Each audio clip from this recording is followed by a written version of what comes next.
ബിസ്മില്ലാഹിർ റഹ്മാനിർ റഹീം. അസ്സലാമു അലൈക്കും വറഹ്മത്തുള്ളാഹി വബറകാതുഹു. പ്രിയമുള്ള കുട്ടികളെ, നമ്മൾ സൂറത്ത് യാസീനിലെ 36 വചനങ്ങളാണ് നമ്മൾ മനസ്സിലാക്കിയത്. അതിൽ 36ാമത്തെ വചനത്തിൽ സുബ്ഹാനല്ലദീ ഖലഖൽ അസ്വാജ കുല്ലഹാ മിമ്മാ തുംബിത്തുൽ അർളു വമിൻ അൻഫുസിഹിം വമിമ്മാ ലാ യഅലമൂൻ എന്നാണല്ലോ പറഞ്ഞത്. അതായത് പ്രകൃതിയിലെല്ലാം തന്നെ ജോഡികളാണ്, ഇണകളാണ് എന്നുള്ളതാണ് പറഞ്ഞു വരുന്നത്. അത് ചെടികളിലുമുണ്ട് ഇണകൾ, മനുഷ്യൻ്റെ ശരീരത്തിലും നമ്മൾ ഭൂമിയിൽ കാണുന്ന എല്ലാ വസ്തുക്കളിലും ഇണകളുണ്ട് എന്ന് പറഞ്ഞു വന്നു. ഇനി മറ്റൊരു കാര്യത്തിലേക്കാണ് പോകുന്നത്. 37ാമത്തെ വചനത്തിൽ പറയുന്നത് ശ്രദ്ധിച്ചു നോക്കുക. وآية لهم الليل نسلخ منه النهار فإذا هم مظلمون. ആയത്ത് എന്ന് പറയുമ്പോൾ അവർക്ക് ഒരു ദൃഷ്ടാന്തം, തെളിവ്. ആയത്തുൻ ലഹും അവർക്കൊരു തെളിവാകുന്നു അല്ലൈലു രാത്രി. നസ്ലഹു മിൻഹു ആ രാത്രിയിൽ നിന്ന് നാം ഉരിച്ചെടുക്കുന്നു അന്നഹാറ പകലിനെ. ഫൈദാഹും മുസ്ലിമൂൻ അപ്പോൾ ഇതാ അവർ ഇരുട്ടിൽ അകപ്പെടുന്നു.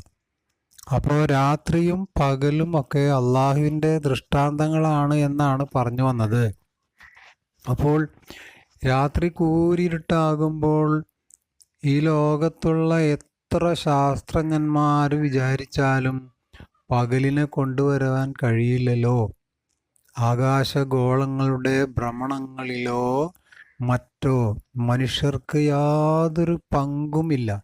അവയെല്ലാം വളരെ കൃത്യമായ സ്പീഡിൽ, കൃത്യമായ അനുപാതത്തിൽ സഞ്ചരിച്ചു കൊണ്ടിരിക്കുകയാണ്.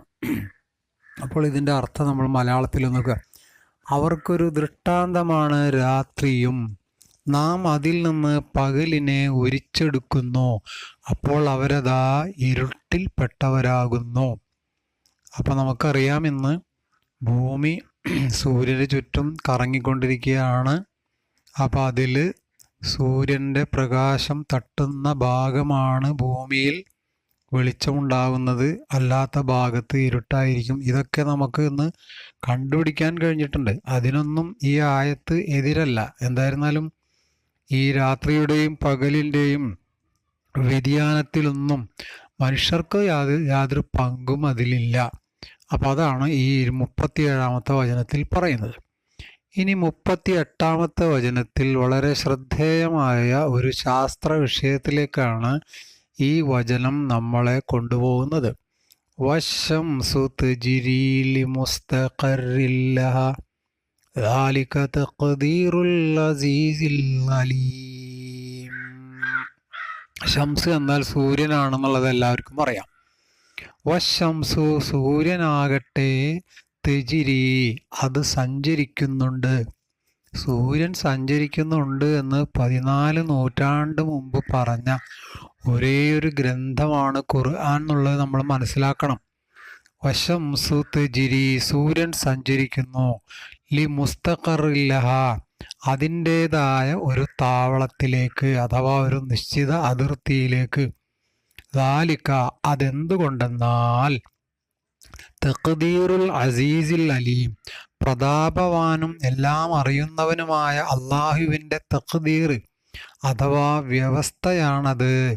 അവിടെയും നമ്മൾക്കാർക്കും യാതൊരു പങ്കുമില്ല.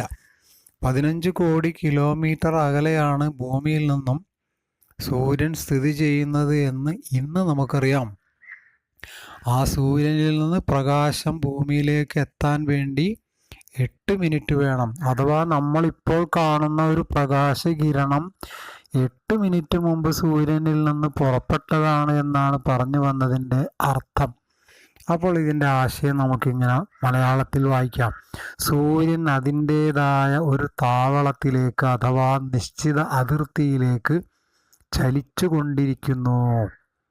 അത് സർവജ്ഞനായ പ്രതാപശാലിയുമായുള്ളവൻ വ്യവസ്ഥ ചെയ്ത് കണക്കാക്കിയതാണ് അത്. അപ്പോൾ അതിലും നമുക്ക് യാതൊരു പങ്കും ഇല്ല.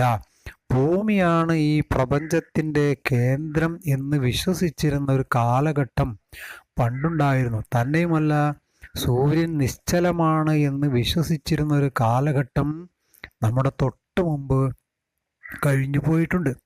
എന്നാൽ ഇന്ന് എല്ലാവിധ തെളിവുകളുടെയും അടിസ്ഥാനത്തിൽ സൂര്യൻ സഞ്ചരിക്കുന്നുണ്ട് എന്നുള്ളത് ശാസ്ത്രകാരന്മാർക്ക് ബോധ്യമായിട്ടുണ്ട്. തന്നെയുമല്ല, പല ഗ്രന്ഥങ്ങളിലും ശാസ്ത്രപരമായ ലേഖനങ്ങൾ ഉള്ള ഒരുപാട് ഗ്രന്ഥങ്ങൾ നമുക്ക് മേടിക്കാൻ കിട്ടും. ആ ഗ്രന്ഥങ്ങളിലെല്ലാം തന്നെ സൂര്യനെ പറ്റി പറയുമ്പോൾ ആ സൂര്യൻ്റെ പ്രദക്ഷിണത്തെക്കുറിച്ചും പറയുന്നുണ്ട്. ഒരു ഉദാഹരണത്തിന്, നിങ്ങളിപ്പോൾ സ്ക്രീനിൽ കാണുന്നത് സൂര്യനും ഗ്രഹണവും എന്ന ഒരു പുസ്തകത്തിൻ്റെ 52-ാമത്തെ പേജിൽ നിന്നുള്ളതാണ്. അതിൽ പറയുന്നു, ഭൂമി സൂര്യനെ പ്രദക്ഷിണം ചെയ്യുന്നത് പോലെ ഗാലക്സിക്കകത്ത് സൂര്യനും പ്രദക്ഷിണം ചെയ്യുന്നുണ്ട്. അപ്പോൾ ഈ ശാസ്ത്രഗ്രന്ഥത്തിലെ ഈ പരാമർശം വിശുദ്ധ ഖുർആനിനെതിരാണോ എന്ന് നിങ്ങൾ ഒന്ന് ആലോചിച്ച് നോക്കുക. മറ്റൊരു പുസ്തകമാണ് ഗ്രഹണ ദർശനം. അതിൻ്റെ പേജ് 55-ൽ പറയുന്നു, സെക്കൻഡിൽ 220 കിലോമീറ്റർ, അതാണ് സൂര്യൻ്റെ വേഗം. മണിക്കൂറിൽ ഏകദേശം 8 ലക്ഷം കിലോമീറ്റർ. അപ്പോൾ നോക്കി, അവിടെയും സൂര്യൻ്റെ വേഗത്തെക്കുറിച്ചും സൂര്യൻ്റെ സഞ്ചാരത്തെക്കുറിച്ചുമല്ലേ ആ പുസ്തകത്തിൽ പറയുന്നത്. ഇതൊക്കെ പഠിച്ച് ഗവേഷണം നടത്തുന്ന ആളുകൾ പറയുന്നതാണ്. എന്നാൽ വിശുദ്ധ ഖുർആൻ ആർക്കാണ് അവതീർണമായത്? ഒരു സ്കൂളിൻ്റെ പടി കണ്ടിട്ടില്ലാത്ത, എഴുത്തറിയാത്ത, വായന അറിയാത്ത ഒരു നിരക്ഷരനായ പ്രവാചകൻ സല്ലല്ലാഹു അലൈഹി വസല്ലമക്കാണ്. ആ വിശുദ്ധ ഖുർആനിൽ പറയുന്നു, വശംസു തജ്രീ ലിമുസ്തഖറിൻ ലഹാ. ഇനി നിങ്ങൾ നോക്ക്, പ്രപഞ്ചം ഒരു മുഖവുര എന്ന ഒരു പുസ്തകത്തിൻ്റെ 27-ാമത്തെ പേജിൽ നിന്ന് ഞാൻ പകർത്തിയതാണിത്. അതിങ്ങനെ വായിക്കാം. പുക പിടിച്ച ചില്ലിലൂടെ സൂര്യനെ നോക്കുന്ന ഒരാൾക്ക് സൂര്യമുഖത്ത് കൂടി സൂര്യകളങ്കങ്ങൾ നീങ്ങുന്നതായി തോന്നും. സൂര്യൻ അതിൻ്റെ അക്ഷത്തിൽ സ്വയം കറങ്ങുന്നത് കൊണ്ടാണ് ഇങ്ങനെ തോന്നുന്നത്. സൂര്യൻ ഒരു പ്രാവശ്യം സ്വയം കറങ്ങാൻ 27 ദിവസം വേണം. അപ്പോൾ ഒരു കോളേജിലോ സ്കൂളിലോ ഇതുപോലെയുള്ള ഒരു പുസ്തകം വായിക്കുന്ന ഒരു കുട്ടിയും അതേ സമയത്ത് ആ കുട്ടി വിശുദ്ധ ഖുർആനിലെ സൂറത്ത് യാസീനിലെ വശംസു തജ്രീ ലിമുസ്തഖറിൻ ലഹാ എന്ന് പഠിക്കുന്നതും എങ്ങനെയാണത് വൈരുദ്ധ്യമാവുക? അതുപോലെ ഇന്ത്യൻ എക്സ്പ്രസ് എന്ന പത്രത്തിൻ്റെ സയൻസ് എക്സ്പ്രസ് എന്ന് പറയുന്ന അതിൻ്റെ ഒരു സയൻസ് എഡിഷൻ ഉണ്ട്. അതിൽ ഒരു ചോദ്യം ഒരു കുട്ടി ചോദിക്കുന്നത് എൻ്റെ ശ്രദ്ധയിൽപ്പെട്ടു. ഞാനത് പകർത്തിയെടുത്തിട്ടാണ് നിങ്ങൾക്ക് കാണിക്കുന്നത്.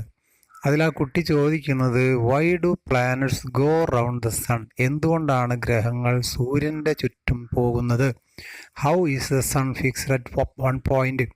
സൂര്യൻ ഒരു നിശ്ചിത പോയിന്റിൽ ബന്ധിപ്പിക്കപ്പെട്ടിരിക്കുകയാണോ, ഫിക്സ് ചെയ്തിരിക്കുകയാണോ എന്നാണ് കുട്ടിക്ക് അറിയേണ്ടത്.